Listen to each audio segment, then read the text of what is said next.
How much money have you made in revenue? Over 100 million. And that's cash collected, not like contracted. Oh, That's actually money in the account. Let's go all the way back to level 1 here with that frame, right? So you have the experience to be able to talk about every level in every one of these categories, but at the same time, you started from nothing. I think you said it was around when you were 24. Is that when you started your entrepreneurial journey? Kind of, yeah. I would say I was going to go to medical school or do like a PhD in nutrition or something along these lines of like a very traditional academic type of path. And then I essentially decided not to do that. And then that actually is what led me down this long rabbit hole to discovering like digital marketing and stuff. And I really became super fascinated and passionate about that. So then I was like, I'm going to do an agency, and basically just failed for like 2 years. And after, I did get the agency some revenue, but long story short, I ran out of money. But in the back of my head, I was always like, if this doesn't work out, I'm going to get into sales, which is how I kind of started into sales. In terms of like a relatability perspective, I think a lot of people get stuck on figuring out what to do. I had like I remember having like a month-long wiffle waffle crisis between if I should stay doing nutrition, weight loss, or something like that was kind of aligned with what I was doing all my life. Yeah. Or if I should do this marketing thing that I was more passionate about. Is that shiny object or is this or that? Honestly, it doesn't matter. You just have to do something, because like you can't mentally masturbate and just figure out what you're going to do with your life. Like you have to just actually do life. And through doing that and just trying things and trying to build things and just trying to actually like dive in and try new things, you will find out what you're actually passionate about. So for instance, now I'm known for like sales and sales recruiting. Well, nobody wakes up when they're 16 years old and says, man, when I want to grow up, I want to be a salesperson. Nobody's fucking said that ever.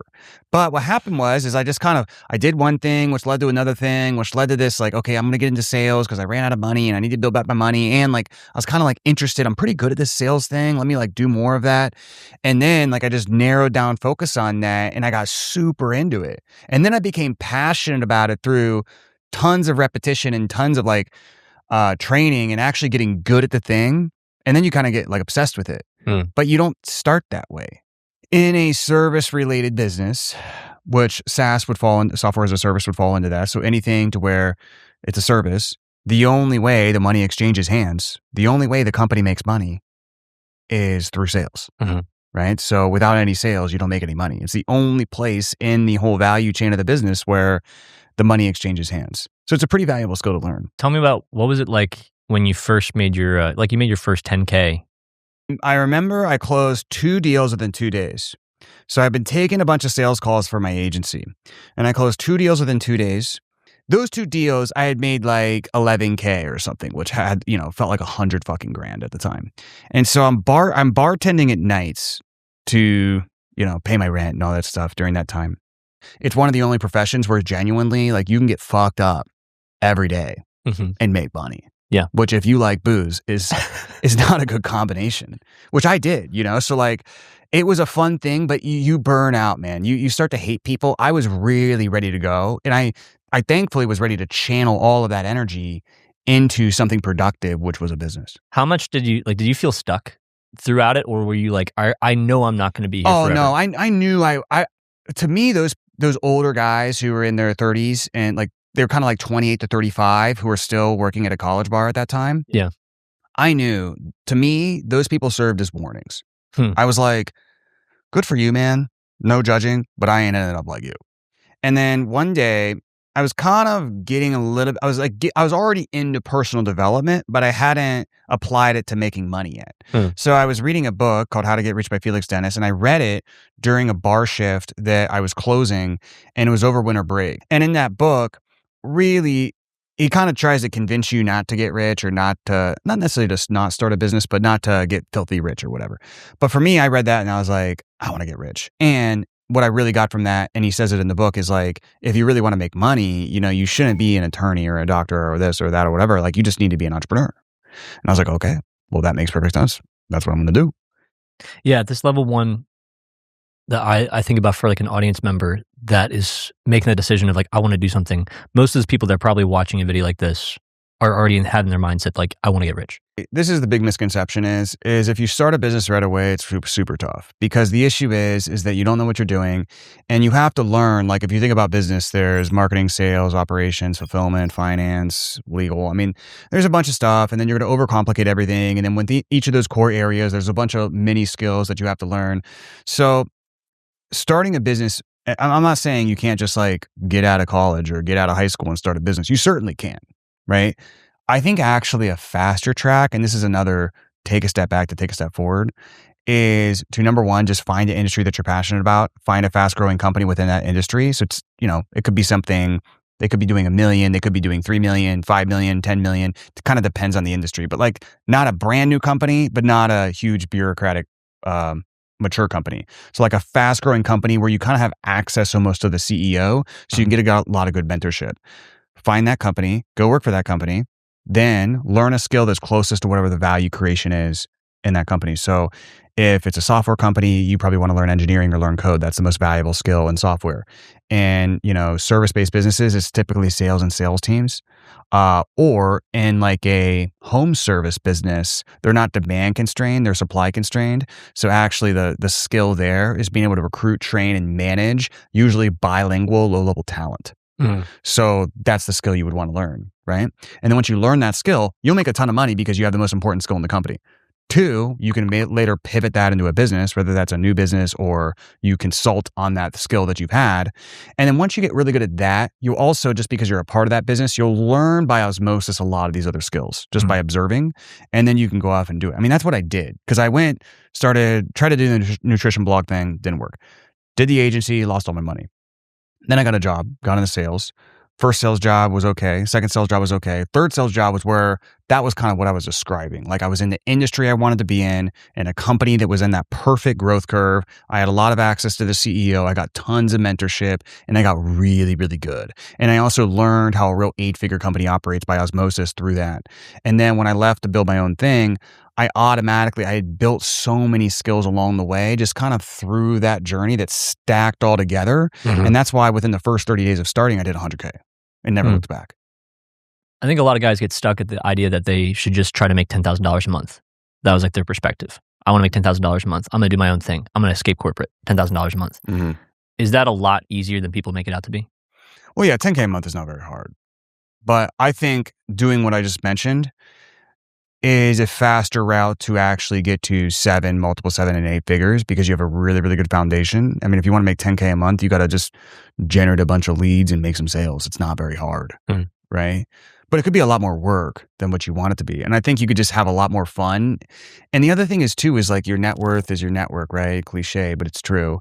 And there's no better way to build your network than to get into like where it's hot, like what's a good company. Yeah. Right. And start to meet people in your industry and go to events and meet people within that company and see people come and go and keep up with them. Like that's something that you should really do that allows you to also, if you start your company later, recruit those people. Yeah. Right. Like when Jeff Bezos left the company that he was working with 2 years after his non-compete was up, he recruited like a shitload of freaking people. Like he just, the day after it was like, bam, they were all coming. Yeah. And and the other thing I think about is, Jimmy Iovine with Beats. Yeah. And Dr. Dre. One of the things that was, it's such a good documentary, but what created Beats is he essentially saw what Steve Jobs was doing. And he was like, there's something special going on there. Like, I just need to get into that vicinity, start meeting people and just get close to the action. Yeah. And through that, just one thing eventually kind of snowballed into the creation of Beats headphones, right? And so like, that's why I say find an industry that you're passionate about and really getting into a fast growing company. It's like, you kind of want to pick a company that you think is going to be great, but is not quite there yet. They're pre-tipping point. Yeah. Because what you want to do is just go where the action is. Yeah. That's where all the best talent's going. That's because once you have that network, it's so key. I think it's really interesting. You're the first person I've heard that, like, sometimes people say, like, if you're feeling stuck or if you feel like you have to get in this environment, go join a big company because you're going to have structure. No, that's the worst. You just, that's where all you learn there is that you hate all of that stuff because you're young and you want to break the rules and you want to move fast. You learn that you hate that stuff and you're like, I want to be a freelancer entrepreneur and I need to, start something now and do 10K a month. Really, you want to work. It's not a startup, even though it could be. It's like pre-tipping point. Yeah. Like read Tipping Point by Malcolm Gladwell. It's like pre-tipping point company. I wish I heard that when I was in my 20s, like my early 20s. I wish So I heard you would have that. wanted to not go to one of the major firms, but somebody who's like a disruptor. Yeah. And whoever was leading that firm would have been somebody who probably worked at one of those big firms and is now splitting off on their own. And like, there's a good chance they're going to succeed doing what they're doing, or at the very least, you're going to get paid and learn a fuckload. They're taking all the risk. Yeah. I worked at 3 companies before I did my own thing, and all of them were Fortune 500 companies. And I feel like yeah. What do you get from that? You just learn bureaucracy and politics. Yeah, which was helpful, but I also just learned I hated that. And at certain levels of those companies, there is high level stuff going on. It's just like if you're an entry level person out of college, right? Mm-hmm. You're just probably not going to learn that much. Yeah. Identifying the problems of some of these mid-sized companies or even smaller companies that are at that tipping point, that in itself is its own business. Like if you're someone that if you're the first salesperson hired, or if you're in the first 10 people hired, and you're instructed to hey, we don't have a system, you have to build the system. Yeah, I would say that's even too early, right? Like you want to go into somebody with somewhat of an established system you can learn. Like you don't want to essentially be going into something where they're like, we have nothing, help us build it. Yeah, if somebody's going to ask me to help build their business for them, I want equity. Right? I don't even care. Like it's like if they have no systems whatsoever, no. It's like that's what I said. It's too early. Yeah. Right. You need pre-tipping point. So you want to be able to go in and be able to learn these skills, but it's just not so big to where you're not going to get any access to the CEO or be able to see them speak on a regular basis or whatever. And you're going to be able to get real mentorship, and it's a company that moves fast, breaks things, etc. Right. Yeah. That's kind of where it is, if that makes sense. I love that. But once you learn the skill, you're right in the sense where you can use that to easily just do consulting and start a business. This whole thing about should people be entrepreneurs or should they not be entrepreneurs? Are entrepreneurs born or are they made? Or can you become an entrepreneur? It's such bullshit, because realistically, yes, not everybody is going to be Jeff Bezos, Mark Zuckerberg, or some big tech CEO type person or some billionaire, right? The same way people aren't going to be Michael Jordan or Kobe Bryant. Okay. I think we can all accept that. But if you have a skill and you simply just consult 2 or 3 other businesses on it, and you make 20, 30K a month doing that, you have a business. Is that achievable for 99% of people? Pretty much, yeah. So everybody can be an entrepreneur. Now, again, not everybody can be Michael Jordan, but we all know that. And I think we're okay with that. There's someone that's stuck here, that's in their 20s, that's probably either doing the bar life, or they might have identified the thing I was going to college for, I don't like anymore. What's an essential habit that they need to break? So what I would say is, if you're kind of stuck in a cycle, especially the party cycle, right? You're ultimately doing what you're doing to fill some sort of black hole or numbing some sort of pain. Yeah. Right? So what you have to do is, number one, feel the pain that you actually have. And then you can still numb the pain, but you got to find a more productive way to numb it. So I shifted from numbing the pain with party, drugs, alcohol, etc., to getting super obsessed about getting rich, doing a business, whatever. And that massive grind work cycle was effectively soothing the pain. Did it really heal the pain? I think it does over time to an extent, but not really. That's a different type of work you need to do. Yeah. But you kind of just need to rechannel that. If you listen to David Sender's Founders podcast, one of the biggest commonalities of all these dead mega billionaires that are just exceptional is that almost all of them are riddled with either fear, anxiety, perfectionism, something like a massive insecurity, etc. And this overall kind of pain that ultimately they're running away from, that just fuels them to achieve insane things. But at the same time, the only issue with doing that way for long term, I think it's a good way to get started, is also, as he details in a lot of that podcast, is that they sacrifice and unbalance other areas of their life to be able to achieve those things. Something that Sam Parr told me, which I loved, which is that I think you should look at the A, the B, and the Z. Everybody gets so caught up in the A, B, C, D, all the steps, and they're trying to calculate each step. Really, you need to know, where do you want to end up? And what's the first 2 steps to do? That's smart. The next level 2, is people that are looking to make $100,000 a month. You said you hit $100,000 in your first 30 days. Yeah. So, but that was after I already failed with all these other businesses. Sure. But tell me how that worked out. Well, so fundamentally, if you really break it down, what had happened is I did this blogging thing. I learned a lot of skills there, made no money. I did this agency thing. I learned how to do ads, media, copywriting, funnels, still lost all my money. Then I went into sales, learned sales at an extremely high level, but then also throughout my sales career doing it at different companies, I learned even more about marketing. I learned about operations. I learned about programs. I learned about fulfillment. I learned about organizational structure. So I stacked a ton of skills during that time. And when I was a salesperson, I did everything possible to really just succeed at the highest level. So I was even doing my own organic content and lead gen. So I learned that skill too.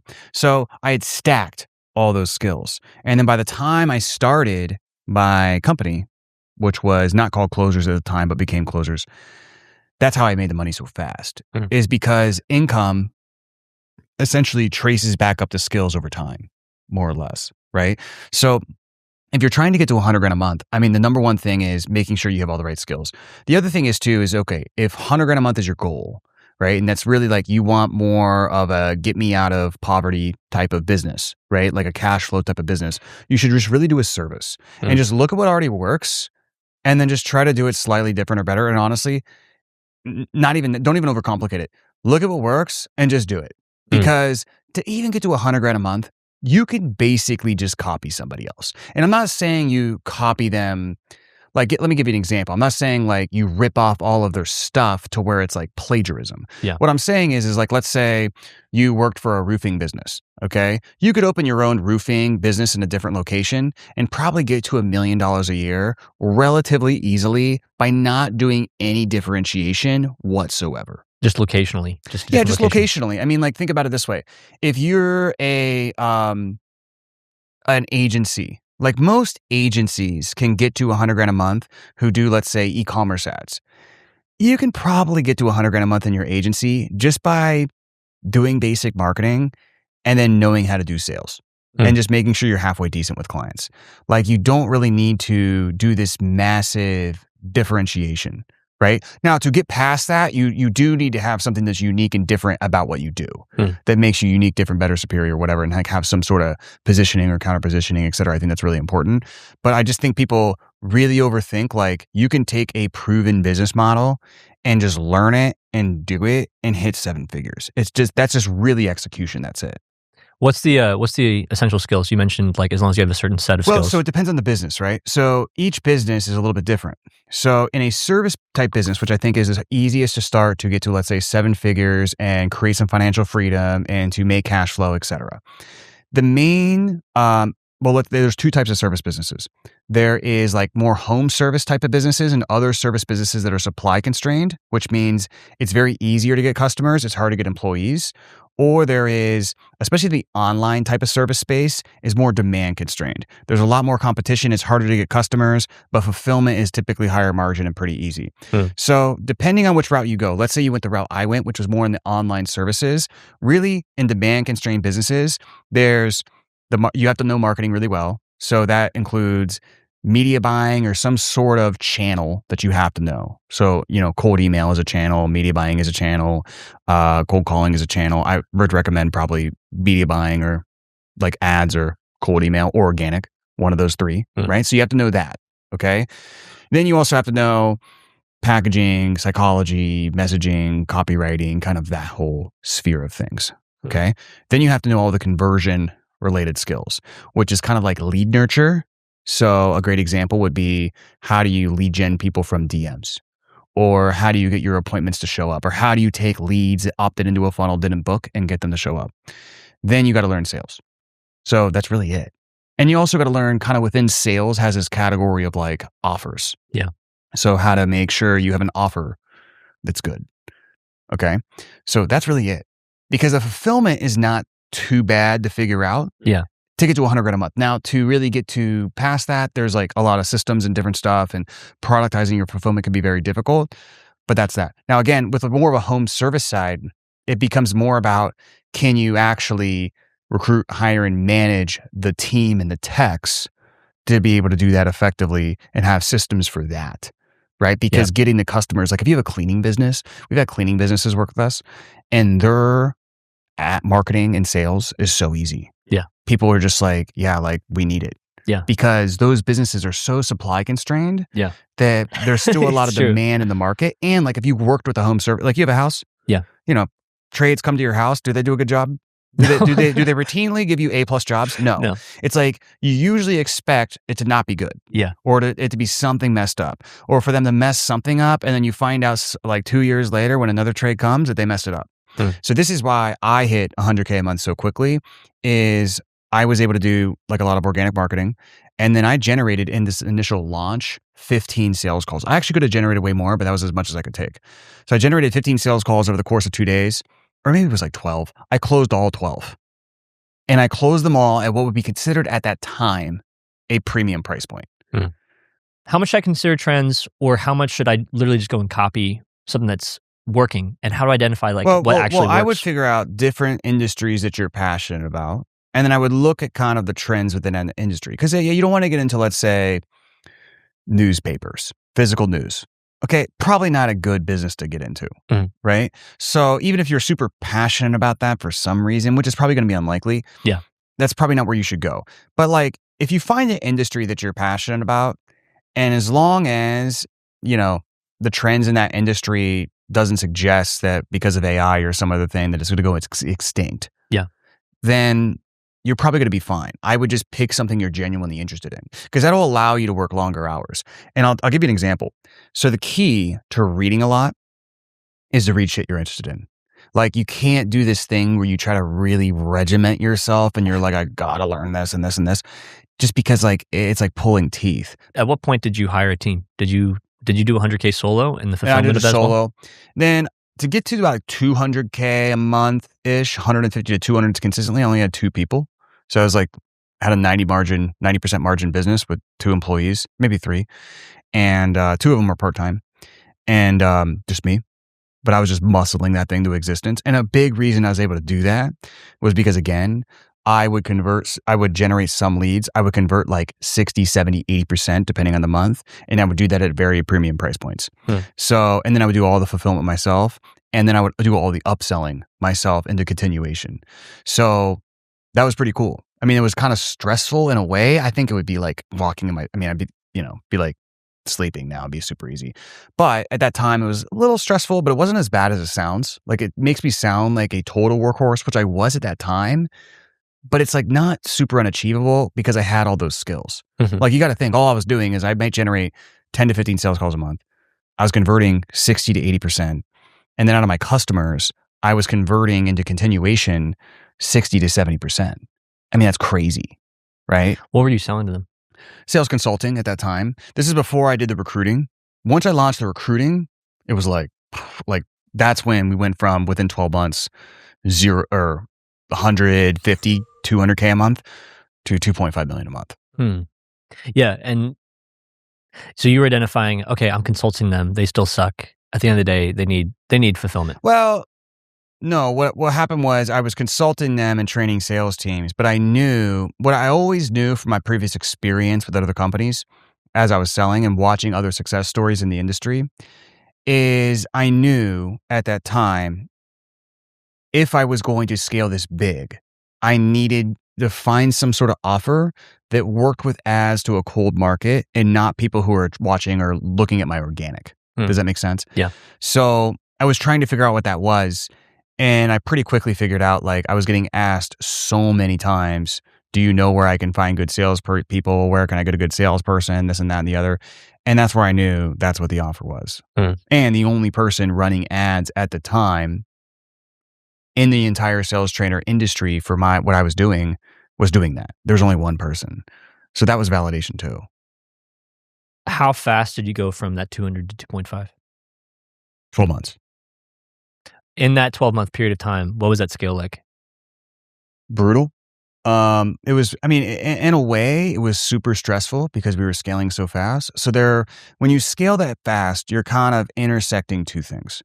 Number one is you realize you have an opportunity window that's very unique and you really want to capitalize on that as much as possible. It's like a once in a lifetime opportunity.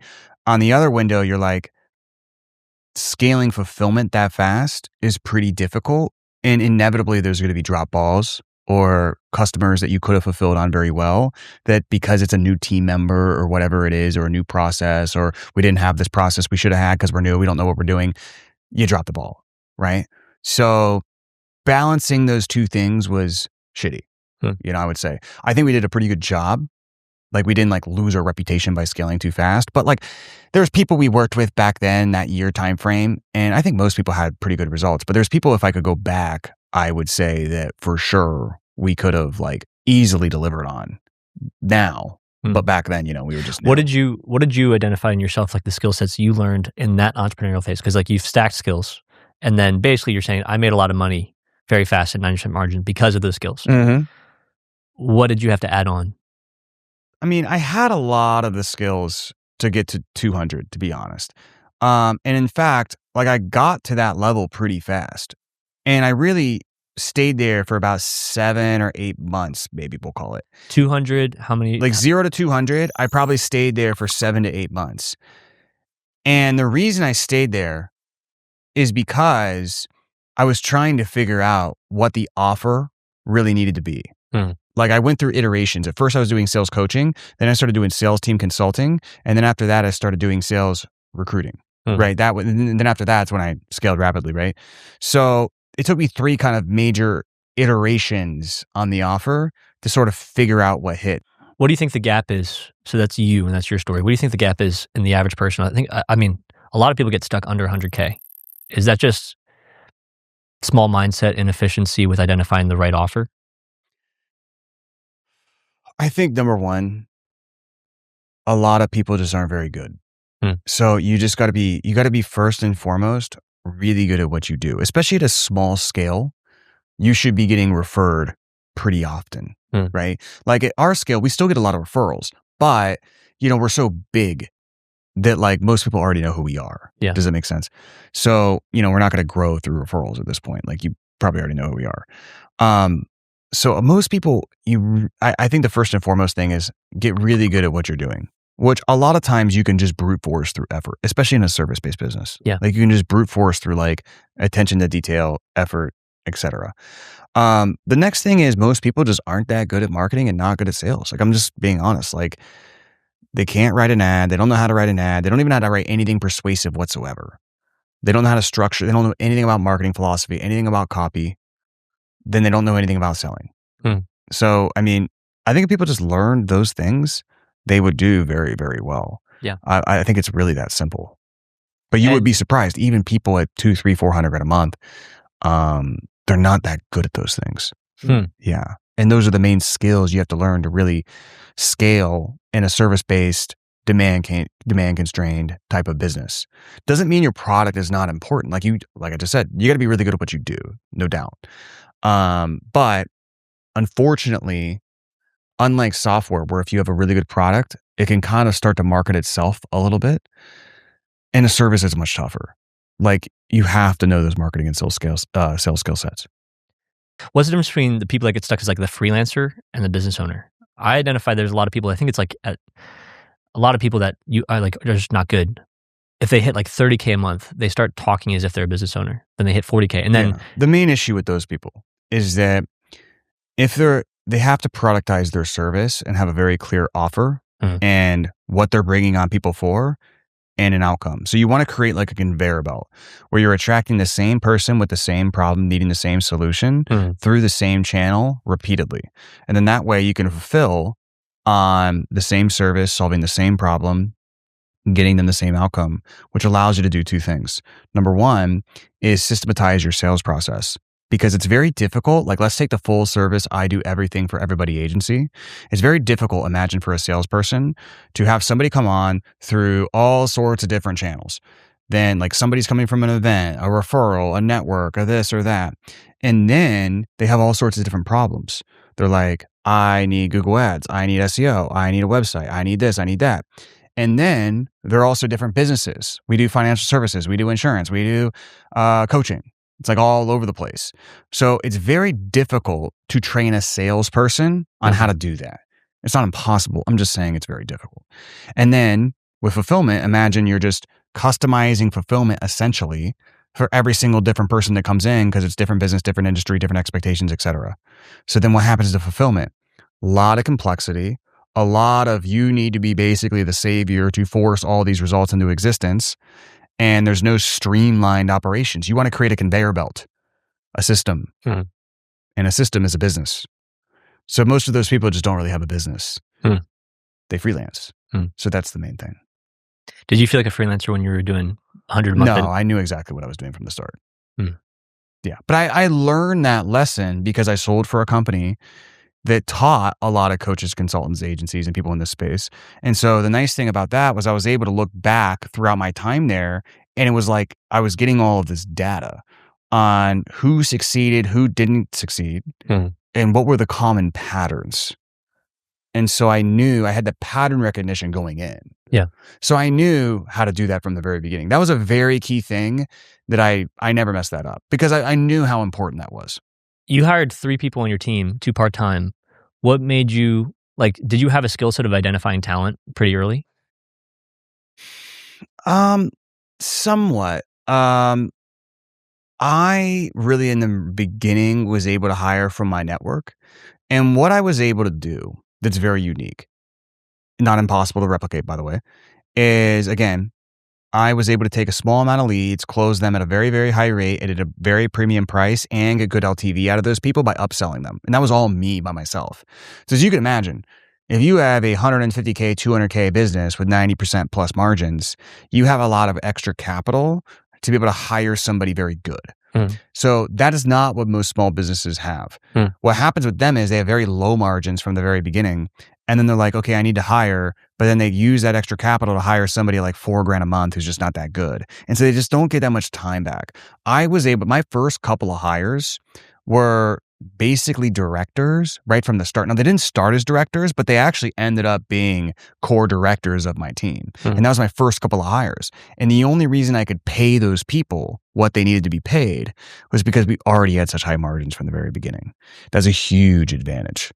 Right? So we were able to do, I think, $500,000 a month with 8 or 9 people. That's wild. Yeah. Right? Maybe less. It might've been 6. I don't know. I don't know the exact number, but we were able to scale really big. I mean, even over $1 million a month with, at that point, maybe 20, 25 people. It might've gotten a little inflated then just because we had more setters and stuff, but not that many people. When you were at that level, something I see with the consultative agency model is that a lot of times people want you. The person wants you. They want to talk to you. I paid Cole and they don't want your team. How do you increase their frame so that you actually have that system where you're not putting your time into every single one of your clients and basically being the CRM even at $500K a month? I think there's 2 parts to that answer. 50% is just in your head. I don't think people really care as long as your team is phenomenal, right? I think that's the first thing where I think a lot of people, they have their ego wrapped into that and they just have that belief because it's an ego belief. And I would say that they may be having that belief and also doing that behavior because they are trying to avoid letting go of control, or they're scared of not getting results. They're scared of failure in some way. So I think that's 50% right there. I would say the other 50% is it's not a black and white thing. It's not a light switch. You just don't go from you working with all the clients to you working with nobody. And it's all your team. It's not a light switch. It's like a volume knob. So a great example is you might work with everybody and do everything with everybody. But then slowly what happens is you start to hire some people and maybe, let's say you do 12 calls with a client. Well, you now do the onboarding call, and then you do the call 3 and call 7 and call 10. But they do all the calls in between and all the client communication, and then you just kind of hop in and QC it. And then you slowly give away some of these middle calls, and you just do beginning call, middle call, end call, which is the upsell call. And then you get rid of the middle call, and it's just beginning and end. Then you get rid of the beginning, and it's just the upsell call. Then you even get rid of that. You see what I mean? Yeah. And then as that process happens, you have this team, people are still getting really good results. And then essentially now, if they're worried about, well, do I need the access to you? It's like, well, you don't need access to me. All these people who have gotten results look at their results. It hasn't required me. Yeah. That's one model. The other model is, there's people out there who just take percentages and then they have 10 clients and they make a lot of money just by doing that with 10 clients. Yeah. That's a very valid model too. And you have a very low team, very high margin, a lot of simplicity. And if you like working, there's nothing wrong with that. Yeah. So that's another way to do it. And I think Jeremy Haynes, that's the model he does. Yeah. And it seems like he's done really well with that. Yeah. Where you just like, you take 10%, 20%, 30%. Yeah. And they just like, they're like, yeah, you're going to get me, which means it's going to be really expensive, but it's going to be, 10 times better than the other agency or whatever. Right. Yeah. I think and also for a lot of agencies, especially in this industry, I like that model. I think that's a good model. I think if you're doing e-commerce, if you're doing like a lot of high volumes of clients where it's like if you're a Google Ads SEO agency or what is it? Google Maps SEO, like you can do really local, like you can have like a factory. Yeah. So you just got to kind of know what industry you're in, what's going to kind of hit. If I was doing home services, you don't need to work with they're not going to give you a percentage. Yeah. So it just kind of depends. But I think for this industry, that's very smart. Do you think people get stuck at their retainers being way too low? Because to be honest, to do 500K, you either need a lot of clients or your retainers need to be decent. For agencies. I think a lot of people charge probably too low. I also think a big issue is so many people are so used to not getting results from agencies that the pricing kind of gets commoditized down a little bit because people just assume that money's going out the door and might never come back. Yeah. Right. So, I think people aren't charging enough. I think you can charge more if you have a great reputation, you get a lot of referrals, and you have a lot of case studies, and you have a lot of proven results, and then you can charge more, have less clients, but at the same time, you're like, look, we charge more because we actually do a really good job. We don't take on a lot of clients. Yeah. Yeah. And then I also think just typically with agencies, having some sort of performance incentive is probably the best way to get charged more. Yeah. Yeah. I like that. Yeah, because I think a lot of people get stuck. I think that's I've always been stuck there myself of just being like, do I want to go highly consultative or do I want to build a business? Because I was stuck in that freelance middle ground. I have a team, but I still feel like the freelancer. If I do enough revenue, if I can delegate more, I can hire the right people. And then as soon as I'm like, I still want to kind of be hands-on because I enjoy it. I enjoy the consultative aspect of it, and I'm realizing more and more that that's not even a business. Like even if 100K a month at really solid margins is it's not a business. It doesn't feel like one to me.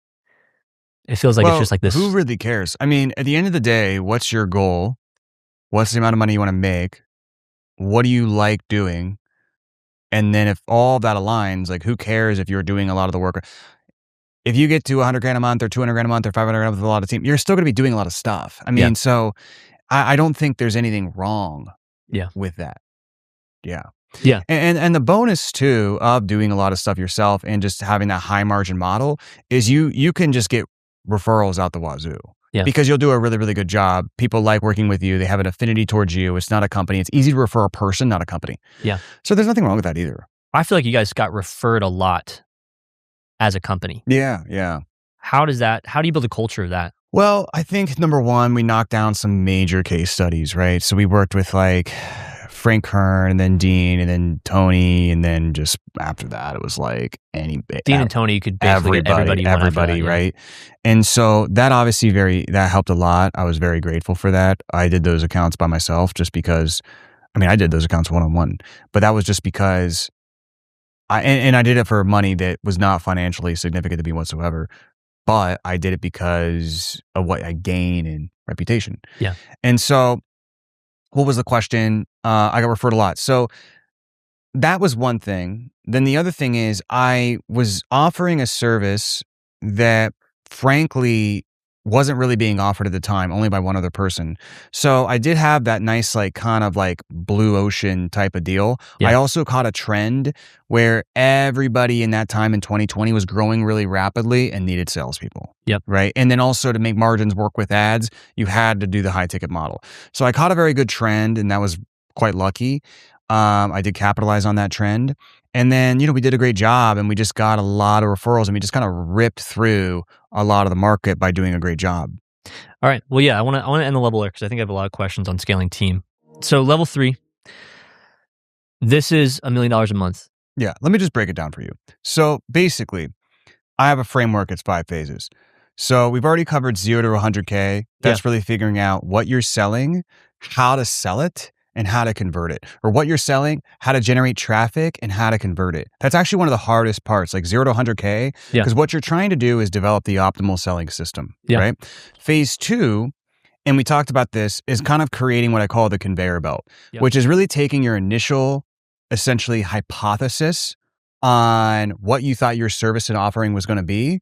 You've now gotten a bunch of customers and you've realized it's broken my fulfillment. What do I need to do to create a productized fulfillment system that's going to have that thing where people are coming in, same channel, same problem, same business, same fulfillment, and it's a productized service, right? So you have to do that because that lays the foundations for scale. And also in that time, what's going to be your back end / continuity, or as Hormozi would put it, your money model, right? You want to kind of figure that in phase two. You don't really want to figure that out, your monetization, unless you're really experienced, like a Hormozi or something. But if I'm a beginner, I'm probably not going to figure out the money model in phase one because you have no idea what you're doing and you kind of just need to get some flow. Like you just need to get something to happen. You got to sell some stuff, right?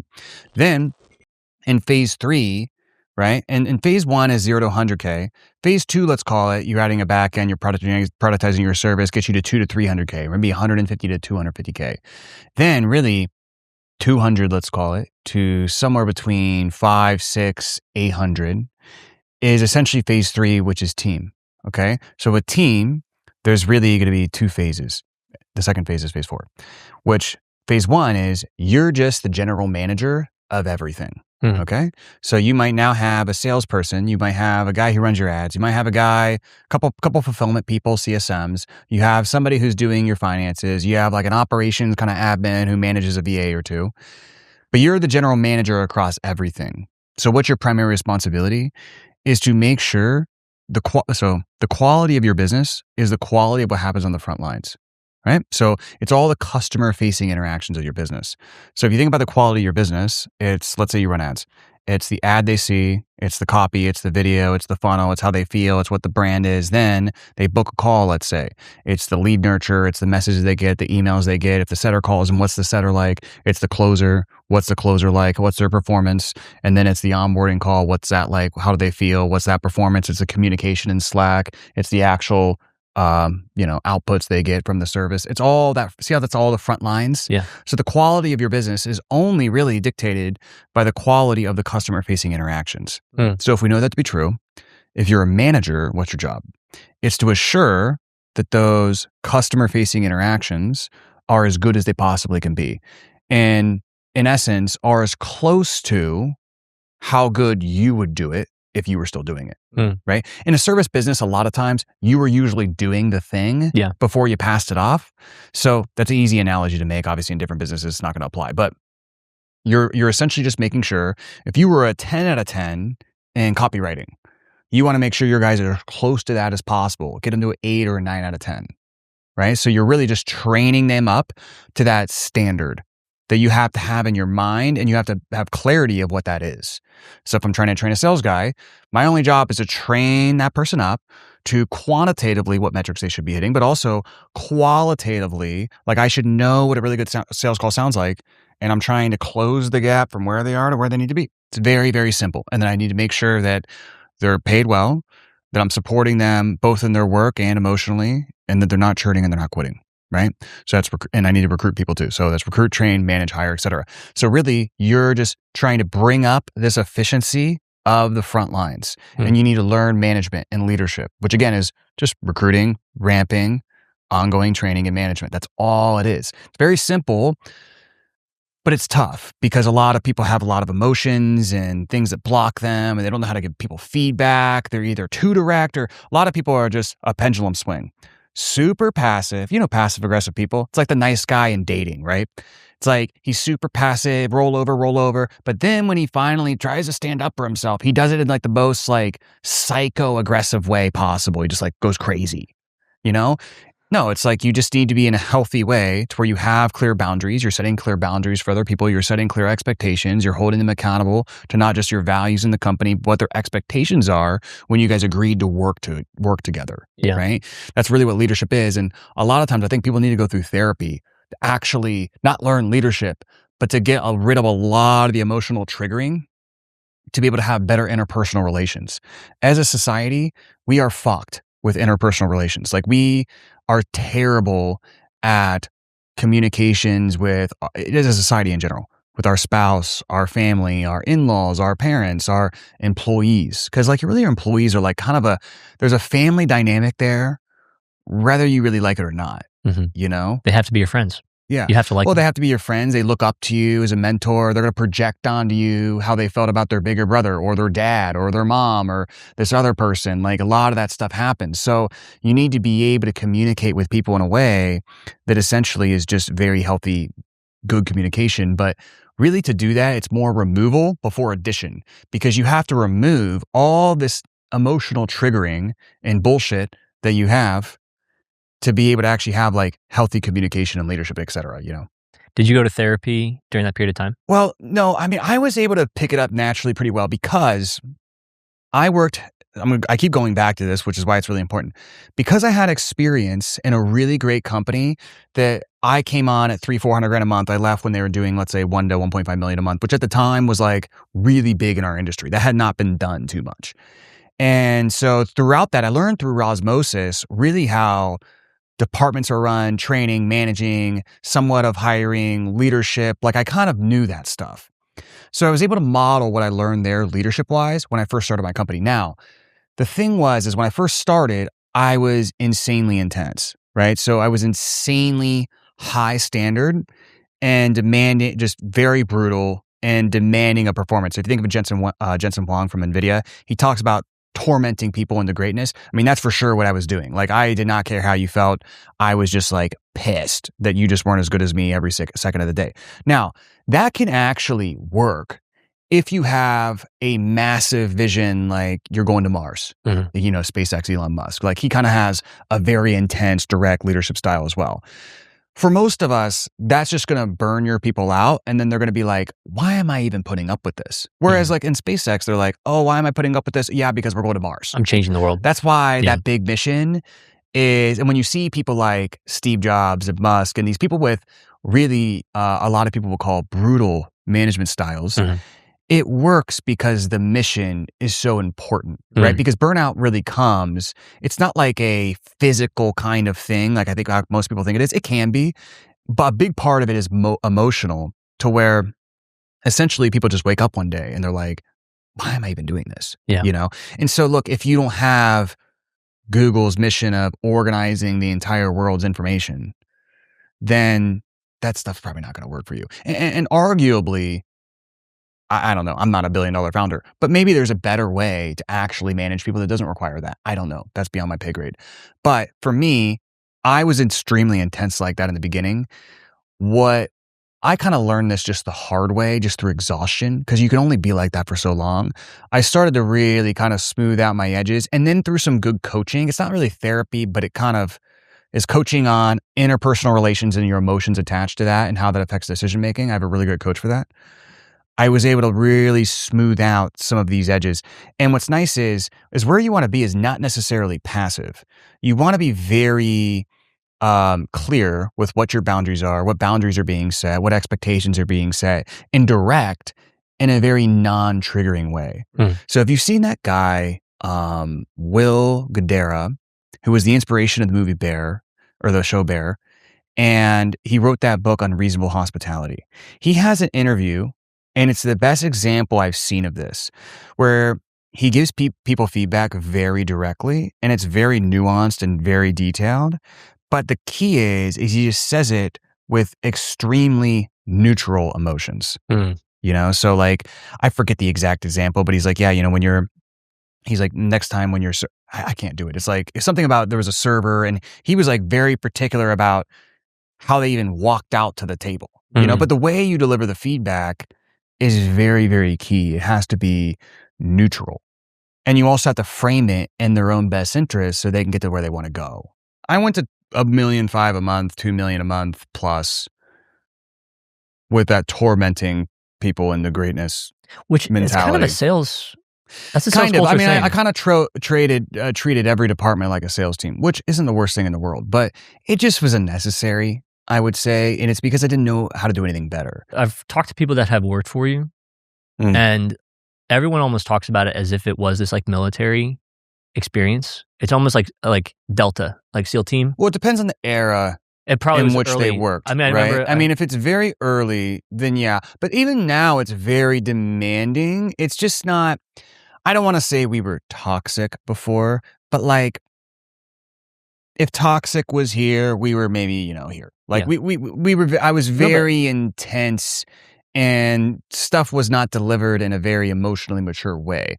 But that doesn't mean that if you remove that and you start delivering stuff in a healthy way, that it doesn't become high performing. Mm-hmm. And in fact, I would argue, especially with a company like this, doing it that way increases performance, and increases longevity, which insanely increases performance. There's nothing that kills your fucking company more, especially a service company, than churn. It sucks. People churn, individual team churn. It sucks. Now, not involuntary churn where you're firing people. That might just be like leveling up the team. That's fine. Voluntary churn where you're losing your best people, And sometimes it makes sense for some people to leave. Sometimes it doesn't, and they still want to do it anyways and try it, and maybe they come back. Because I don't view relationships as linear. We did this thing, now we're not doing this thing. I'm 33. Some of my employees are 28, 27. I view relationships like this. So essentially, we might do something together for a little bit. Then you go off on your own thing. I go off on my own thing. Then we converge, and we might be 47. And then next thing you know, I don't even know, you used to work for me, now we're business partners, or I'm investing in your company. What benefits me out of burning a bridge or getting pissed? You're dealing with a lot of egos too, especially in this space. How do you keep your talent that is those, like there's the all-star players, they're great. And you're saying like there's nothing that kills a company more than great people leaving. How do you keep great people? 3 things. Number 1 is you pay them a lot. Okay. Number 2, and when you pay them a lot, to expand on that, it needs to be over competitive, obviously, or kind of overpaying for other positions within that industry, right? So you want to pay top dollar. The other thing is you need to think of that person's alternatives with their skills. So if this person with their skills could easily do X, which is starting a business, could easily maybe work for this other company doing Y, you need to weigh those alternatives and make sure the pay is high enough that those things aren't necessarily wins, or there may be unnecessary risks for them to take, right? So pay, okay? That's big. And a lot of times it means paying your great people a lot, but you should feel good about that. Like I feel good about paying wages. There's like a big affordability issue or whatever right now. Like a big part of that is just increasing wages. I would rather pay my people than pay the government. Yeah. So I'm all about like, I'd rather overpay on people. It's it's a write-off on taxes anyways. Yeah. Pay your people well. Number 2 is every single person, you would know this if you have a recruiting business or you do a lot of interviews. One of the biggest reasons they'll leave and they'll say they're looking for a new thing is what? They'll say, well, I don't feel like I'm growing anymore. So here's the thing. As a manager, what you want to do essentially is everybody's starting, their skill set might be right here. You always want to show them the gap between where they could be. And it can be very tough with your best people because you're like, man, I just wish everybody on the team was like you. But still, if you double click into your best people enough, there's things you can point out essentially to be like, look, you are the best performer on the team, but you want to grow, right? And I know that it's tough because nobody else from this side is motivating you, but I see a version of you that looks like this, where you're doing behavior X, Y, and Z. And what I want to know is like, do you want to get there or not? Because if you do, I want to help you do that. So even with your best people, you want to consistently expand the gap. You need to have them chasing a further ideal version of themselves. That might mean sometimes expanding their position and responsibilities. Sometimes it might not. That's number 2. Number 3 is ultimately the culture and the team feeling. So if your team is fun, if there's a really positive relationships, if they feel like that culture is high performance and it motivates them to compete and do better, a lot of people will come back just for that. That's very, very key. Let's say. In you, what was a mistake you made after you hit that $1 million a month? The main mistake that I made was I scaled very fast, which has its pros and cons. I don't regret it. But in January of 2023, we entered into the year doing about $3.9 million a month cash And we did like 3.8, 3.9, 3.97, all the way through like May or June that year. And I mean, you got to think like just 3 years ago, we were at zero basically, or like 100K a month. So that's a pretty crazy growth rate. And we were insanely profitable, insane. And I was not happy. I was not content. I was very ungrateful, not at my team, but just at myself and at the world. Why? I just felt like I deserved so much more. It's a black hole. So anyways, well, actually, I want to ask on that. Yeah. Can I ask on that? Yeah. Like, who are you looking at that made you decide that? It's hard to say. I would look at a lot of people. I was very obsessed with 100 million. And I would look at a lot of people, you know, we all look at Hormozy, we look at these other, you know, people in tech. And I was mad that I wasn't getting the recognition from, let's say, you know, our industry doesn't get traditional business recognition, kind of like tech does. And honestly, now I understand why that is, and I don't really have much of an issue with it. But that pissed me off at the time. The second thing that pissed me off was I just felt like I was capable of doing those level of numbers, and I didn't have a clear path to get there. I think it was less about, it wasn't that I felt like I needed to be there right then. It was that I was a little upset that I didn't feel like I was in the right opportunity vehicle to get there. I've since learned that's just a big sack of bullshit, right? Like my opportunity vehicle could do, there's $1 billion recruiting companies, buddy. So I'll tell you an example. I went to Patrick this is 2024. I went to Patrick Bet-David's office and I did a one-on-one with him. I paid $150,000. And the main thing I wanted to figure out was how to go from 40 million to 100, 200 million or $1 billion company. And I'm like, dude, well, I'm going through this whole explanation. I was like, I'm just not in the right opportunity vehicle. Like, what do you think? Should I get into this medical? Should I commit more to this medical business? Should I start a medical spa type chain thing? Because you had private equity, right? But I'd already shut that down by this point. Okay. So I was like, what should I do? Because I don't feel like I'm in the right opportunity vehicle, and I need to get in a better opportunity vehicle to be able to scale and like really just keep growing this. And he just looked at me like, I mean, at first he was just confused, and then he's like, all of a sudden kind of looked at me like I was stupid. And then he was like, well, this recruiting company does $1 billion. This recruiting company did like 6.7 billion this year. This recruiting company did $1 billion. This recruiting company did $1 billion. And he's like, Google, how many companies did over 100 million in recruiting last year? And it's like a bunch. And he's like, so what do you say? He's like, and he wasn't even trying to be mean. He was just like, so what are you saying? And I just was like, oh, point taken. And since then, that's when I actually realized there's no reason this business can't scale.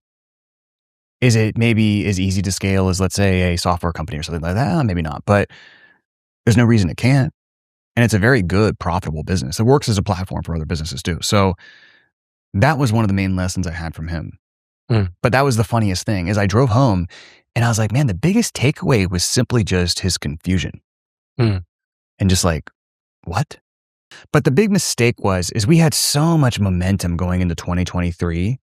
There was really nothing wrong. We were doing so well. And we just overextended into all this new stuff. And we really needed more leaders in the organization who could have taken on some of these roles. And it could have worked in terms of not overextending our organization too much. That was the big mistake. And it really, because then what happened was when I came back into the one company, it was the first time in 5 years or 4 years that I just had one company. So I had so much energy. I wanted to change this, change that, change this, change that, do this. And ultimately, I just implemented way too much shit at once. And very few of those things worked. The plan sounded really good, but it just wasn't smart. I just went through this whole thing of basically a year of like trying to implement all this stuff, spending way too much money, and then kind of like getting to, what was it, May or April? It would have been March, April of 2025. And then that's when I was like, okay, let's just double down on what's working within the B2B sales recruiting company and just cut all these initiatives that aren't working.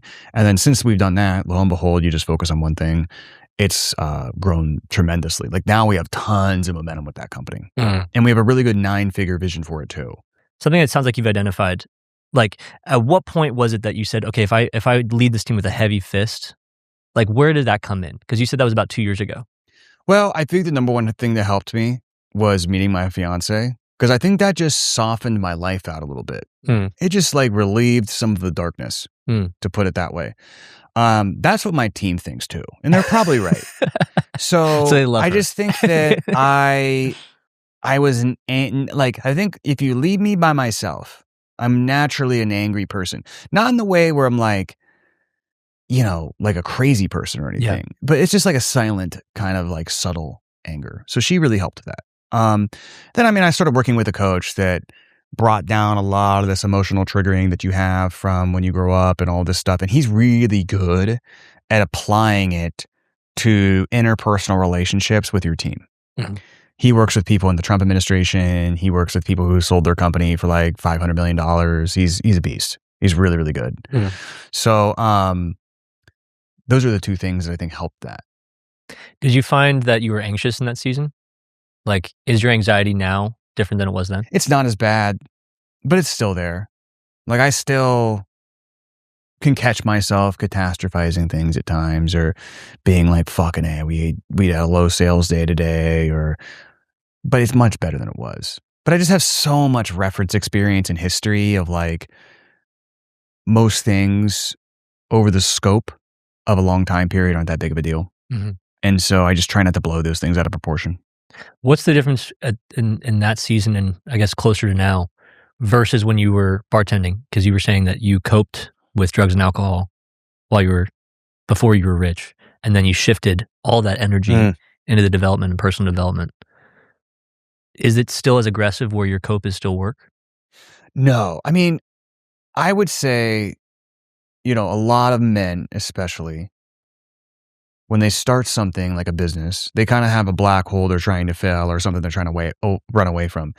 I would say now, and that's kind of how we've already talked about that. I would say now, I don't think you can ever completely heal kind of like your nature. Does that make sense? But it's much more, if you imagine it as jagged edges, it's like sandpaper has been taken to kind of smooth it out.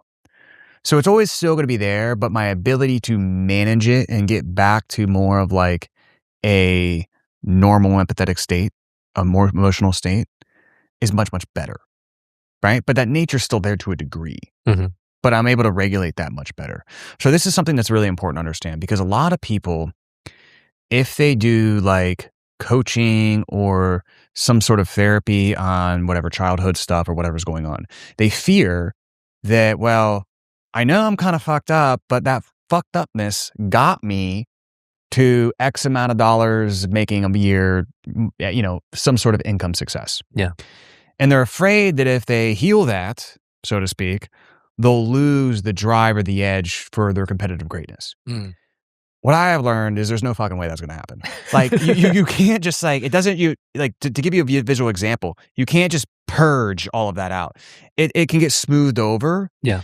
But fundamentally, it's very unlikely you'll ever change sort of your natural posture in nature, right? The only way that would happen to where you went through some crazy experience and then you realize, like, I don't even want to do my business. I'm not even going to do this. I'm going to go live on the beach and do this and that, is essentially if deep down, in my opinion, you never wanted to do it in the first place. And you were doing it actually for somebody else's reasons, but you would know that deep down even before doing the work. I think the only exception is, this could be a wild card, is people who do crazy ayahuasca and drugs and stuff.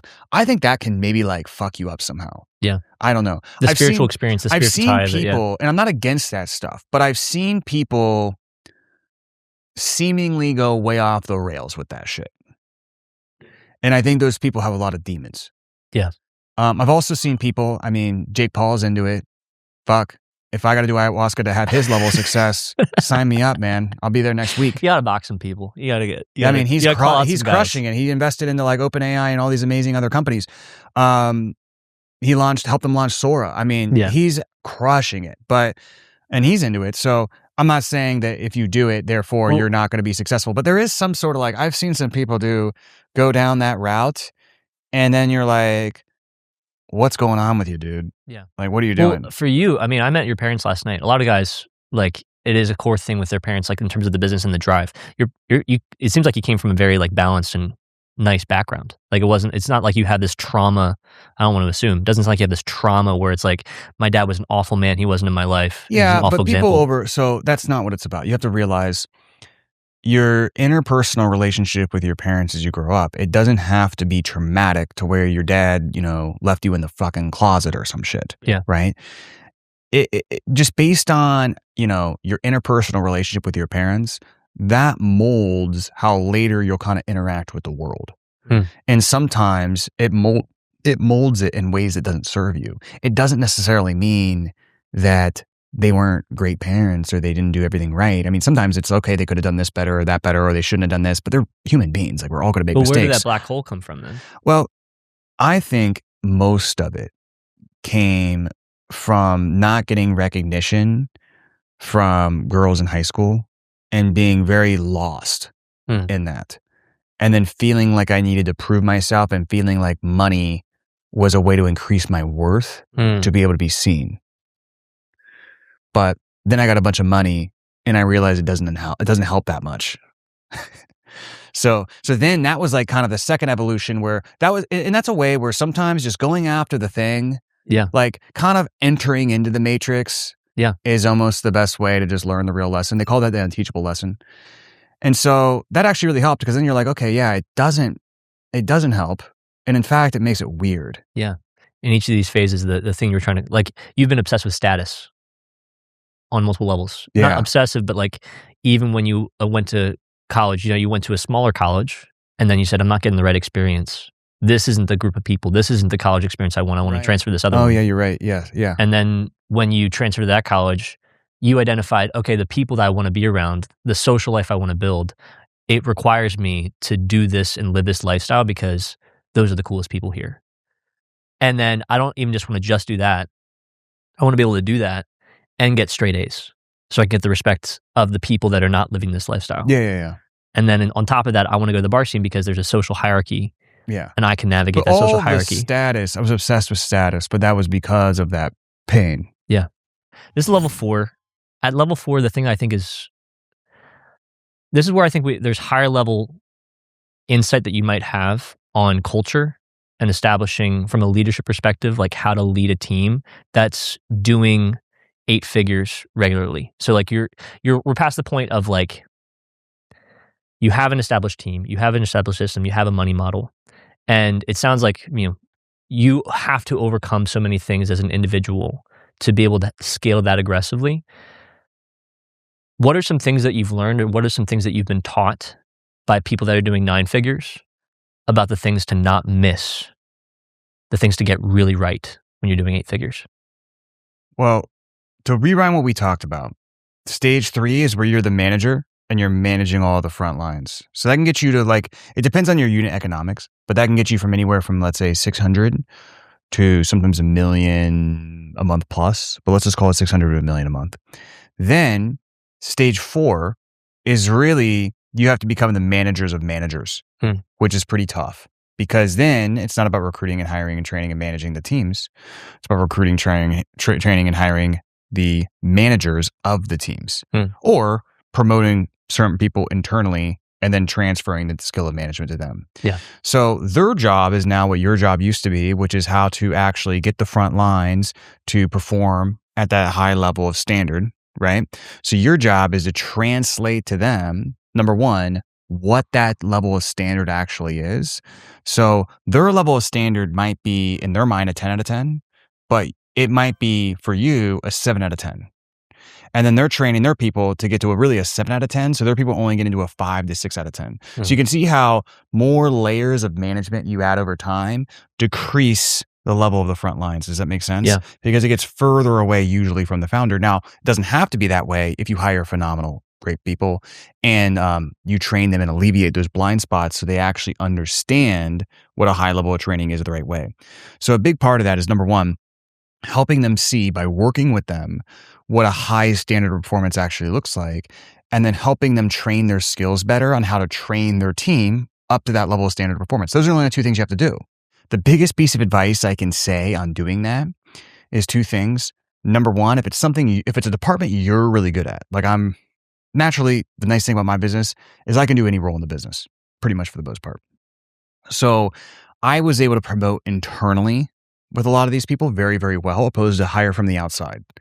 So I was able to kind of, again, volume knob, not a light switch, gradually train these people into leadership. Okay. But then the other thing that's very key is just getting really good people and hiring those people in, whether it's from the outside or you kind of start them low and promote them internally. Yeah. And if you just overpay for a phenomenal manager, it makes a massive difference. So I'll give you an example. I had a very tough time finding a CMO for a long time. And the reason I had a tough time is I had this preconceived notion that 20 to 25K a month was where I wanted to start that person. And then what I realized is to get the person I really needed, I had to be able to go 35 to 50K a month. And that opened me up to this whole other tier of people. Does that make sense? Yeah. Because again, you have to look at one of the big things we talked about with comp was not just overpaying based on their kind of market rate, but also looking at what else they could do with their time personally. And the thing is, in our industry, if you're really good at marketing, you can probably run a business. Yeah. Because that's one of the biggest skills. It's a demand constrained business. So you have to pay enough to make it interesting enough for them to be able to want to work for you if you're going to get somebody really good.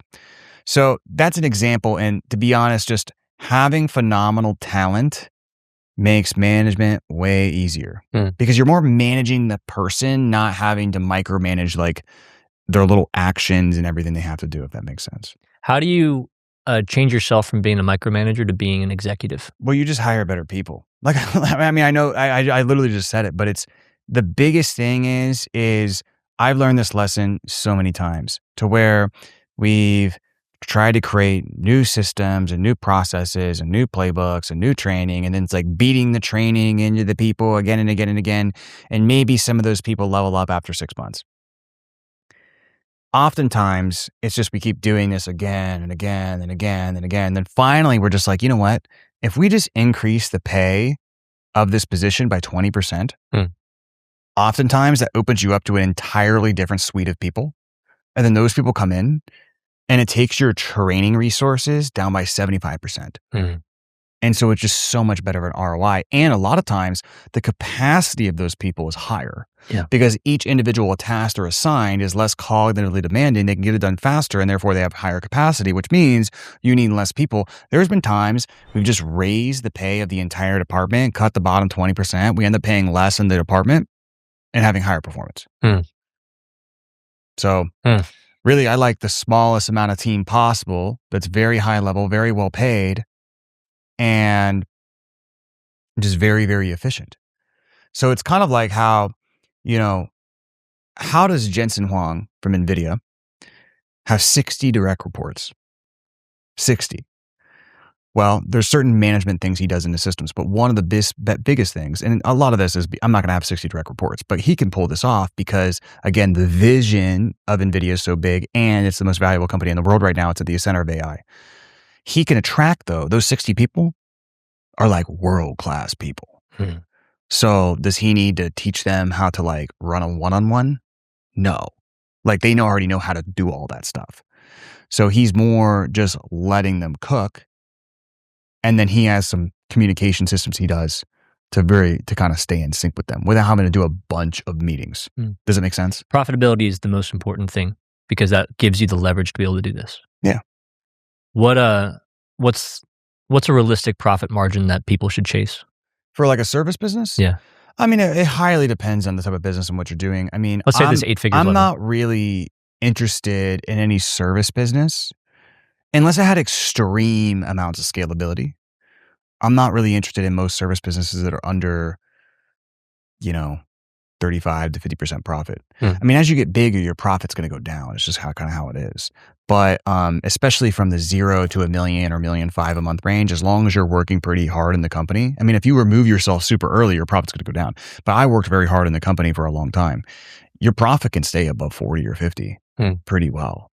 Now it depends. Like other businesses are much more scalable. So like home services is a massively scalable business. Yeah. And again, I'm not saying mine's not, but that's like because you can expand geographically very quickly.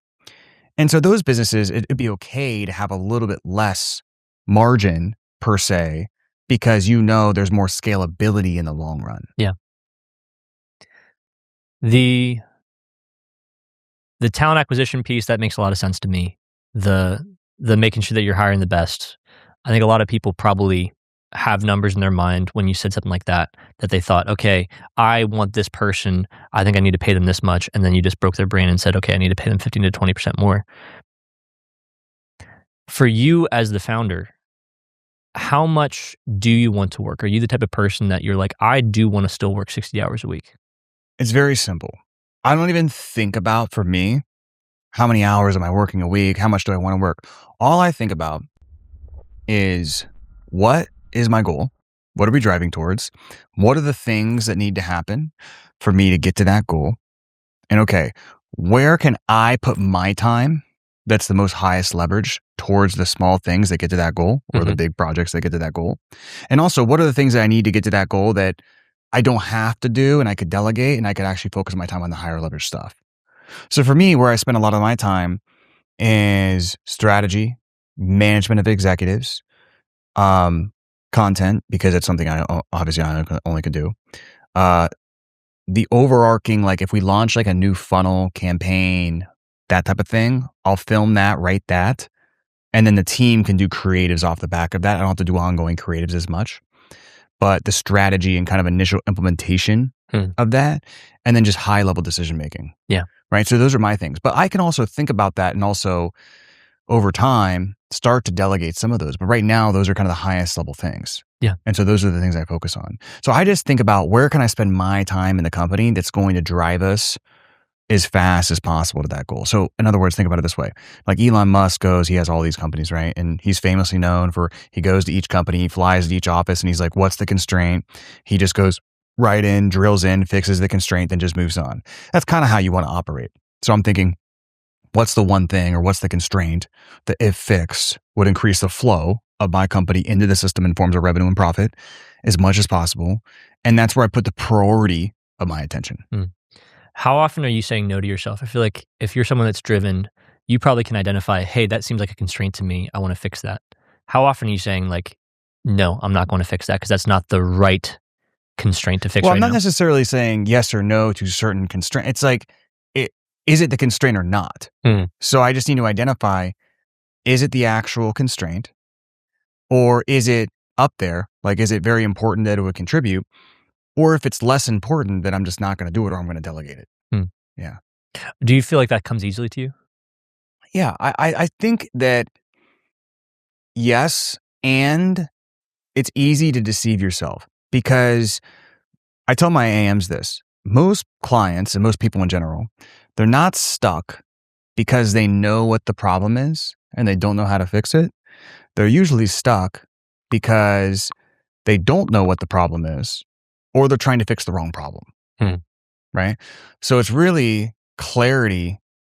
The more clarity you have, the easier the execution becomes as a byproduct. The clearer you are on actually what the problem is, the more you know what the solution is. It's just kind of common sense. It comes naturally. Or you can figure out the resources, or figure out who you need to talk to figure out the solution. But the hard part is identifying the actual problem. So I would be lying to you if I said that I always know what the problem and the constraint is. Like, sometimes I fuck that shit up. But through looking at the numbers, through trying to look at things objectively, I can try to find that each time. And also talking with the executives and seeing what they feel like it is. But, when I came back into the company in 2024 after running 3 companies, I misdiagnosed the constraint big time. What was the constraint that you thought? What I thought we needed to do was launch more profit divisions. What we really needed to do was blast our current funnel with more creatives, scale the sales team, spend more on ads, scale our fulfillment team, and then also increase the revenue generated from the fulfillment team by changing their incentivization and changing their comp. That's a little bit tactical to get into, but there's a little issue there that we had to fix. And I didn't fix that actually until like 8 months later. But that was a major thing. Those were like the only things I had to do. Instead, I did 9 very distracted, stupid things. Which seems smart at the time. That's the issue. I can sell myself because you came in from a private equity. I'm going wide. Well, I came in from this idea. The one thing that worked really well with the medical company was that we had 3 different profit divisions all driving revenue at once. And I like that model. I think that's great. And we will revisit that later. However, I just tried to jam that down into our company's throat when we really didn't need to do that to even double the company. Yeah. Like we could have just doubled the company by just doing more and better what we were already doing. Yeah. And I just misdiagnosed that. But I also was so motivated because I had the first time I had all my energy just to go into one company. So I just launched a bunch of new shit. How often is that the case that you just need to do more and better? Most cases. How do you find people that you feel comfortable with them saying no to you and you trust them? Well, you hire really good people because those people have strong ideology. So I'll give you an example. I hired the social media people I have now, including you, because if I have a lot of opinions and I also am like very deep into my own content. And so I need somebody to be able to be like, they have a strong ideology and they're like, no, you're wrong. Like, this is what we need to do. Right. And that doesn't mean I'm always just going to roll over and listen every single time. But if I don't have that and somebody just rolls over because they're people pleasing, it's just not going to work long term anyways.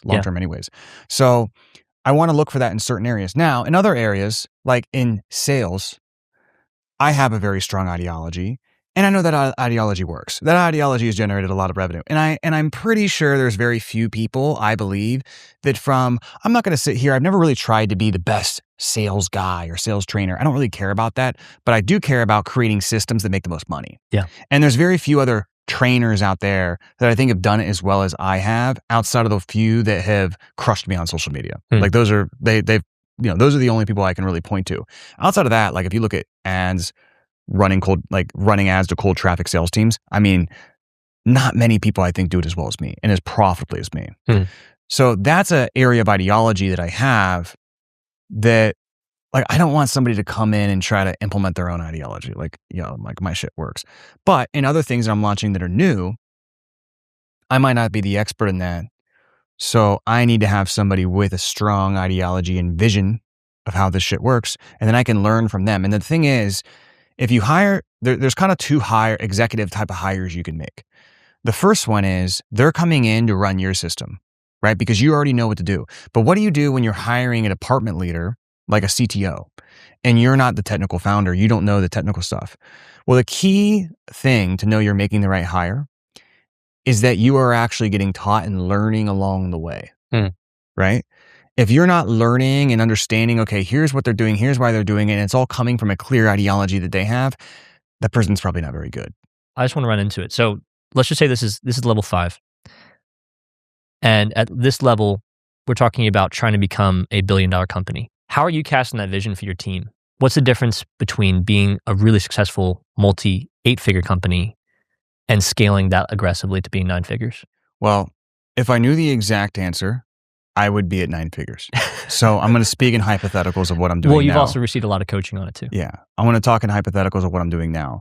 So I think the most helpful thing is to look at in your industry, what other companies indirectly or even directly are like your company that are at that level and what are they doing?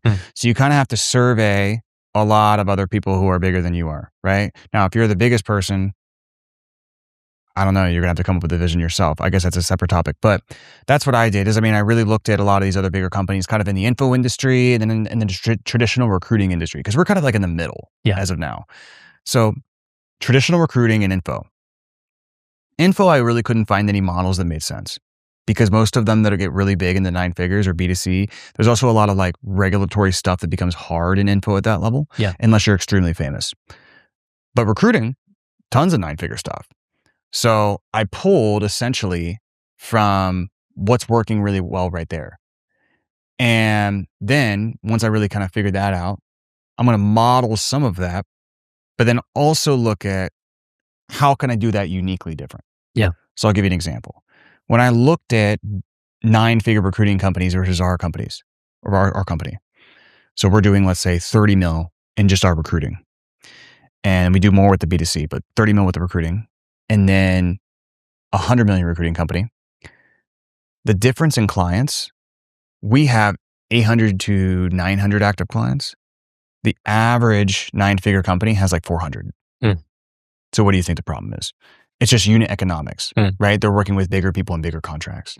So, okay, how can I apply that to our business? I want to make sure I'm clear on this. I'm thinking about companies like Randstad. Is that kind of like a reference point? Yeah, like I think that's a very big one. I haven't looked too much into them, but like I think I don't know how big they are, but like Korn Ferry that's like $1 billion type of companies. So that's even next level. That's almost a little bit too hard to look at, even though you should look at it, because it's almost like you're doing 10K a month and then you're looking at what I'm doing at, $30 million a year. Yeah. Right. So I looked at kind of like companies that were like 100 to 200. Okay. What are they doing? The biggest difference was they were in different industries than I was in and unit economics. So then I'm like, okay, how can I model that? How can I also do it a little bit differently? So the big thing that we're doing is we're going upmarket a little bit. We don't need to go enterprise, but we need to go mid-market. And then we need to change our pricing model a little bit. But then also, how are we doing it differently? Well, we work way faster and way more high performance than normal recruiters because a lot of our recruiters are salespeople. And then also, no recruiters run ads. And no recruiters really know how to tap into markets that way and do sales like we do it. So that's kind of how I'm entering into that market on the sales recruiting side. Then, after we launch that initiative, we're going to go into other markets. And so my assumption I made for a long time is I thought of us more, we're a sales training and recruiting company as of right now. I kind of put sales training here and recruiting here in terms of identity, not importance, but identity. So I'm like, we're sales first. And I never challenged the assumption that we've created a really great, unique recruiting model. And is this industry the best opportunity vehicle for us to be in? So this is more of a 2, 3, 4-year vision. But what I want to do is look at first principles of what markets would be best to enter. Their clients are accessible with ads. We can deliver with our current recruiting team or with a few key hires. And then they also have repeated volume in terms of hiring needs. So we don't want to do like executive headhunting. We want to do something where you need a lot of people. So sales does fall into that category, but there's other ones like home service techs that fall under that category. And then, okay, how can we create another profit division that essentially attacks that market and then diversifies our client base so we can actually now become more of a recruiting conglomerate. And one of that conglomerate is the sales training and recruiting consulting company. But then we also maybe have healthcare, home service, and trades, for instance, like electricians. So that would be like the long-term vision, because that's much, much more of an 100, 200, $300 million vision when you have these multiple profit divisions. But the key is, I'm not going to launch all that all at once. Yeah. What I did before is I launched 5 different initiatives all at once. It was completely lackluster. What we're really doing is we're going to continue 70% of our effort this year, focusing on doing what we've been doing and just doing it better. There's a few things that we have to do just to scale what we're currently doing that will just double the company over time. So we might as well just do that. 20 to 30% of our effort is going to go into launching just one of these new initiatives this year. And then just trying to get that to the point where it has clear leadership, somebody who I can depend on that without a lot of effort from me can grow that individually. And then we'll let that grow. Yeah. And then I'll move on to the next one. But I just can't go too fast with these things. Because how are you identifying what's too fast, what's not too fast? Well, usually if you're like a chaotic leader, usually I would say more than 2 big initiatives is probably too much. Like 2 big ones. So for us, initiative number 1 is just continue to spend more on ads, do more creatives, launch some new marketing, hire more salespeople. Wait. Yeah. That's really it. Yeah. We'll double the company. Initiative number 2 is this upmarket initiative for the sales recruiting side. Yeah. Right. That's pretty much as I'm comfortable doing right now. I can do both of those. Right. And then a lot of times, there's tiny initiatives that you can do. We have how do we increase referrals for the back end? Like, I mean, we can do stuff like that, but that's a smaller thing. It's not a new thing. Yeah. That's just making a department currently better. I'm thinking about some companies that are doing 9 figures where their target demographic is so small. Like it's like a company where it's like they have 3 clients and they're doing 100 million because the contracts are so big and the infrastructure is so massive that they're basically white labeled. Are you attracted to that model? No. It's just not what we do. So when I think about expanding, I don't want to change. So whenever you expand, Mark Ford, who is co-owner of Agora, they were doing at one point like 1.5 billion a year. He has this rule called the one step away rule. So there's like 2 main parts of your business. There's the way you get clients, your client acquisition system, and then like there's your business, which is kind of like how your business model works and how you fulfill. If you go into something new, at most, you only want to change one of those things, not 2 of those things. So if I go way up into enterprise where I have a few clients that are huge contracts and I'm basically an embedded company into their company, I'm changing both of those things. Yeah.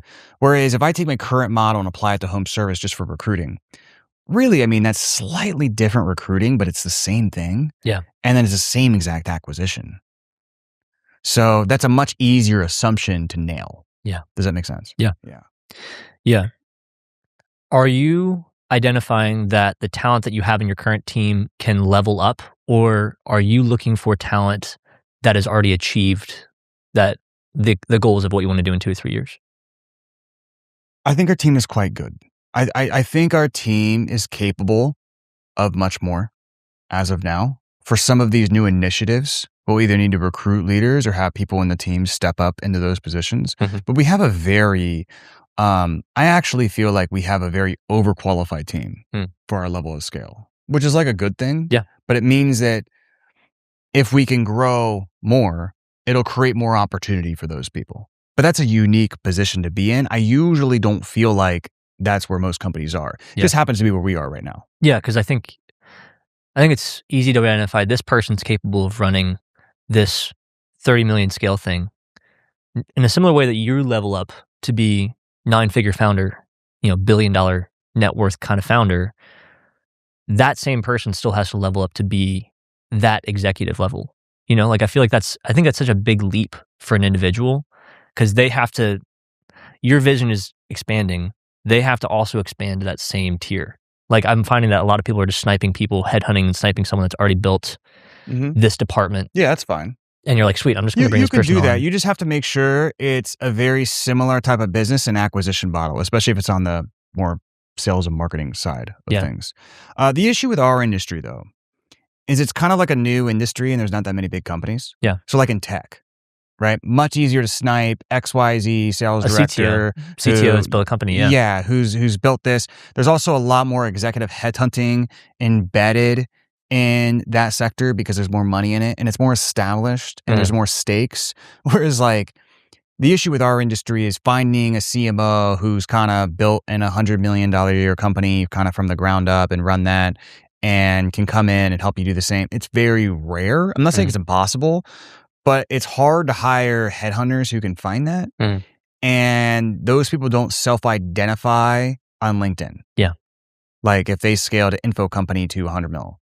So in this kind of area that I operate in, it's kind of tough to find those people. Yeah.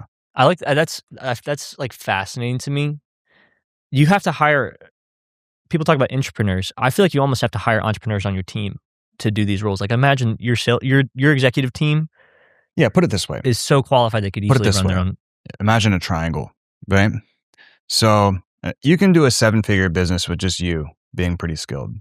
To get to an 8-figure business, you got to be an 8-figure level entrepreneur. And then you kind of need like a couple 7-figure level entrepreneurs in your business. And when I say 7-figure entrepreneurs in your business, I mean like certain people that if they probably struck out on their own could do 7 figures, right? Not necessarily that they want to be entrepreneurs. But you as an 8-figure, to get to 8 figures, you as an 8-figure type of person, and then a couple of 7-figure people. And then to get to maybe multiple 8 figures, it's you as a multiple 8-figure person, and then maybe like an 8-figure person or 2, and then a bunch of 7-figure people. Now I haven't hit 9 figures, but I'd imagine to get to 9 figures, you got to be a 9-figure level person, and then you need a couple strong 8-figure people, and then loads of 7-figure people. Does it make sense? Yeah. Yeah. It doesn't mean that like people will take it literally. Okay, am I physically taking an entrepreneur who did 7 figures and putting him? No, it's just like a good litmus test of you're thinking of your team and you're like, yeah, they could probably run a 7-figure business. Yeah. You see what I mean? Yeah. Do you fire fast? It depends. So if I see a red flag, I know what the red flags are so well that if I see them, I'm not going to wait. I'm just going to let them go. But there's other times where it takes people a while to ramp up into where they want to be. So you have to have a really realistic expectation. But if there's obvious culture red flags from the beginning, if there's obvious ways they show up that aren't well, or if somebody takes a sales call and I'm like, okay, I know you need to be here. It's okay if you start right here, but man, you're all the way down here. Yeah. Cut. Do you find yourself being more vicious in that? Like how, I guess, is that something that you've learned with experience, or has that been coached into you of like, hey, identify these things? Well, you tune your gut. I mean, if you're new and you're hiring people for the first time, I'm just saying for perspective, you've been an executive for under 5 years. Yeah, but if you are just starting, it's going to be tough to know what those red flags are and be able to know if this person's going to work out, not work out. But over time, you have a pattern recognition that builds. Yeah. Right? And then once you have that pattern recognition, you should just be quick and follow your gut right from the very beginning and just be honest with yourself, because you do have a bias that if you hire somebody, you thought they were going to work. Otherwise, you wouldn't have hired them. But once they start performing and actually showing up, you need to be able to challenge that bias and that assumption, because you might have been wrong, and then just cut bait quickly, which is good for that person and good for you. That person would much, much rather know now and then get on with their career and do their next best thing than spend 6 months terribly underperforming, feeling like shit, and then end up in the same spot. Yeah. Right? So, yeah. Let's say that you accomplish the goal. Say that in 3 to 5 years, right? You accomplish you're this 9-figure company, multiple 9-figure company. What do you want your team to be able to say about you? Well, I hope that they feel like that they built something and contributed to something great, and they did it with people that they admire and have fun with and like, and that they grew along the way. I think those 3 things, that's what I enjoy the most. Am I building something or creating something that's great that I can be proud of, that I think is cool? Am I doing it with people that I like and want to be around? And then am I growing along the way?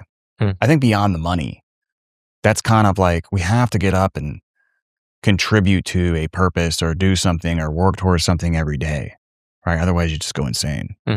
So especially as men. So we have to do that. I think that's the way to do it. And so that's what I hope they think too. When did that change in you? Did you identify like, oh, I care about the team? Because I guess you made money. At some point, your goal was, I just want to be filthy rich. Yeah, not be poor is a better way to put it. Yeah. Sure. Yeah. You read the book and said, if you wanted this. Yeah. Where did that shift? At what level did that shift for you? Well, I mean, at a certain point, you're kind of like, how much more money, what's more money going to do? Right? I'd like to get a jet, but at the same time, it's kind of like, do I really want a jet? I don't know. I mean, there's not, okay, outside of that, what do I want to do? There's like not much more that I can do with money that I can't do unless it's like crazy stuff. Like I was in St. Bart's, they got these crazy yachts. I was like, I'm not a big like yacht person, but I was like, man, if I want to get into that game, I need to step my shit up. Jeez. Yeah. But yeah, there's not much more that you can do with money. So you kind of got to find the purpose somewhere else. And I think like for me, again, it's building something that's great and with people that I like. And I think one of the most fulfilling parts, I remember when I was starting, 0 to like 300 grand, 200 grand, it was kind of just lonely and it kind of sucked and it was a little painful. But then once I started working with a cool group of people, it got way more fun. It's like a lot more fun to just work with people who you like. And so that's the biggest thing. And especially if you're going to do something great, you got to do it for a long time. And you can't do that if you hate your customers. You can't do that if you hate your team. And you can't do that if you're not excited about what you're building. What do you think a marriage is going to do to you? Do you think that what do you think it's going to help? Well, here's the thing. I already feel married in a way. And now as a guy who's engaged and about to get married, maybe you guys can tell me that you're going to feel different. I don't know. So, but I already feel like what would people, a lot of people say in this situation? Well, now I know that my other options in terms of dating, I don't have to work. I mean, I already feel that way, right? I already know I know I'm going to be committed to this person and building a life with them. I already feel that way. So I don't know how much is going to change from now until 9 months later when we get married.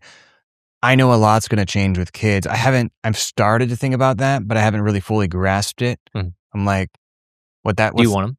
Yeah, I want 3 kids. She wants 2, maybe 3. We'll see. But yeah, of course. And everybody's like, yeah, just wait till you have kids. And I guess I'm just going to wait till you have kids. I don't know if anything can fully prepare you for it, but I don't know. I'll start to kind of get more into that mindset probably after we get married and thinking about how that's going to look and how we're going to manage our life. And, you'll make adjustments. But at the end of the day, I mean, I want to be somebody who's very present with their kids and a great dad. At the same time, is there people who have been very present with their kids and a great dad and have also achieved great things? Yes. So it's possible to have it all for sure. And I think that's the ultimate goal to strive towards no matter what. Because that's like a cool, well-rounded life. Yeah. Like a life that's really lopsided and just some areas are great, but other areas are like sick. That's kind of a tragedy, because especially if you're at that level and you're that capable of a person, you're probably capable of figuring all of it out. Yeah. Right. So I think that's what I really want to get to is, and I don't call it a balanced life as much as more of an integrated life with just the right values. Yeah. And as I think that's the key. We'll see though. So then I might not know what I'm talking about. I do think no one's going to interact with you or see your content or listen to you and not come to the conclusion that you're an intense person. But what I really appreciate is that it's not this arrogant confidence, it's clarity. And it seems like you're also at each phase of your life, since you made the decision, since you were sitting in that bar, reading a book, saying, I don't want to be stuck here with more hobos like this. Each time you put in the inputs, you were very intense and very intentional about what inputs you were investing in.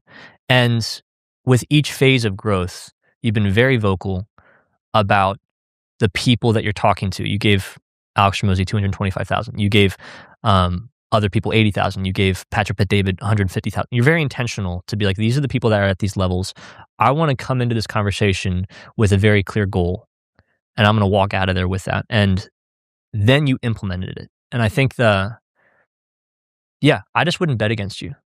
I think if anybody's watching this conversation, I would say like, that's the trait that I think I wish I had, I want to have, and I want to see more people have, is just be that type of person where it's like, man, I wouldn't bet against them. So thank you. Thanks for laying that out. Cause I think you eloquently stated tactically, but also like from a personality perspective, I think anybody listening can pull something out of it and be like, yep, that's the thing I don't have. That's the trait that I need to, like the way that you simply eloquently stated something, there's a mental shift that I have to make in order to be able to do the same thing. So yeah, thank you. And I hope people benefit from it. And I feel very confident that you're going to be known for those things. So thanks. Thank you.